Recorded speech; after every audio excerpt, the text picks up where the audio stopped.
Hello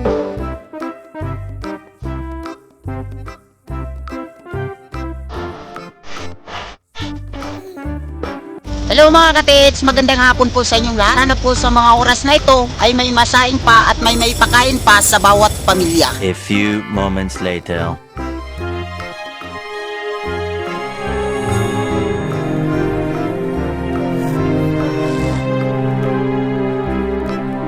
Itong video na ito mga katiits na ibabahagi ko sa bawat isa sa inyo, ito yung in-order ko na tent na para kay nanay mga katiits. Kung napanood nyo yung nakaraang vlog ko mga katiits, sinabi ko sa vlog ko na bibilhan ko si nanay ng tent. When there's no more hope is left in me, Ngayon mga katiits, sa ilang buwan na rin akong hindi nakapunta kay nanay.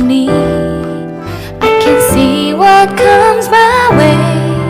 Dahil busy po ako sa trabaho at may pasok po ako parati mga katiits, matagal ko rin na-order yung tent na para kay nanay mga katiits. Dahil sobrang mahal po talaga siya mga katiits, naglalaro po sa 7,000. Ganun pa man, binigyan tayo ng pagkakataon mga katiits nga nag-promo po yung tent na gusto kong bilhin. At ngayon, in-order ko na po mga katiits for shipping na po dito sa Pilipinas mga katiits. Sana maganda yung tent na darating dito. When there's no more hope is left in me, Para sa ganun, magamit po natin para kay nanay mga katiits. when there's no more hope is left in me, Ito po yung pamaskong handog ko para kay nanay mga katiis na mabilhan siya ng tent.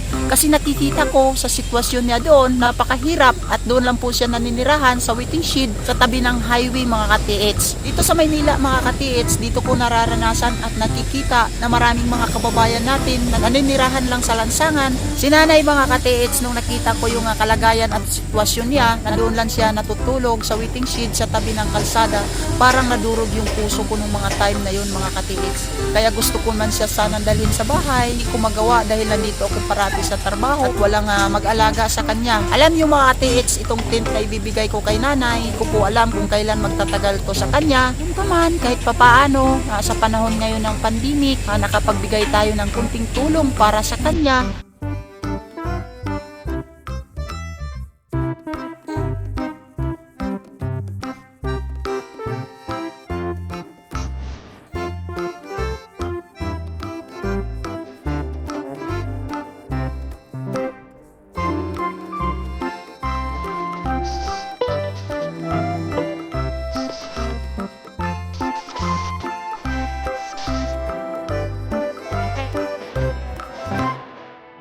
Sa panahon ng kagipitan gaya ngayon ng pandemic mga katiits, hindi po sukatan mayaman ka man o mahirap sa pagbibigay ng tulong.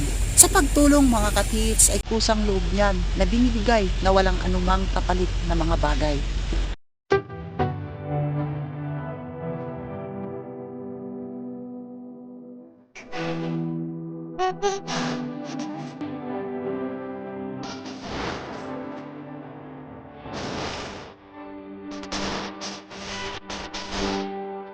Everyday okay, everyday happy, God bless to all at mabuhay po tayong lahat sa panahon ng pandemic ngayon mga katiits.